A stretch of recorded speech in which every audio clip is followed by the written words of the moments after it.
Quand je le visionne à chaque fois, je disparais pendant le film. Et au moment du générique de fin, je reviens dans notre monde.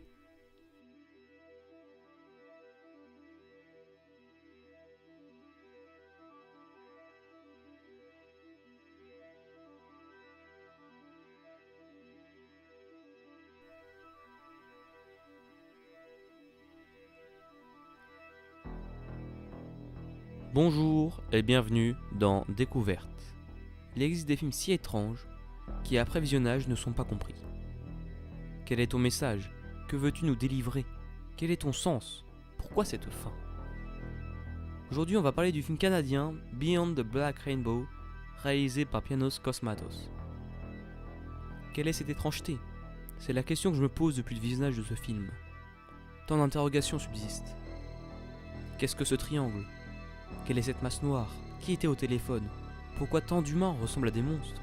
Quels sont ses pouvoirs? Mais outre ces interrogations, ce film nous montre quelque chose de bien plus important. Oui, car ces interrogations sont futiles et secondaires. Le plus important est son ambiance.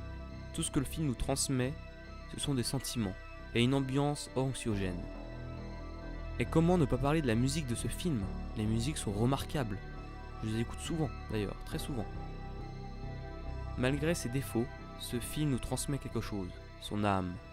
Au final, peu importe le scénario, malgré le fait qu'il soit intéressant. Le plus important, c'est la façon dont le film nous est montré. À mon premier visionnage, j'étais embarqué dans un monde inconnu. Je me contrefichais du reste, je voulais ressentir, c'est tout. Ce film est là pour poser une ambiance. Tout est là pour l'ambiance. L'ambiance est maître mot de ce film. Malgré le fait que je n'ai pas tout compris, je ne peux m'empêcher d'aimer ce film. Mais malheureusement, une chose m'obsède, car elle est frustrante. Et c'est la seule chose que je voudrais comprendre de ce film. Pourquoi cette fin abrupte? La seule chose que j'essaie de comprendre de ce film semble la seule dont le film ne veut pas me donner la réponse. Cette fin m'obsède. J'essaie de voir au-delà de l'arc-en-ciel opaque, mais je n'y arrive pas. Tant de questions sans réponse et tant d'émerveillement. C'est ainsi que je résumerai ce film. C'était Quentin FRW, au revoir et à une prochaine.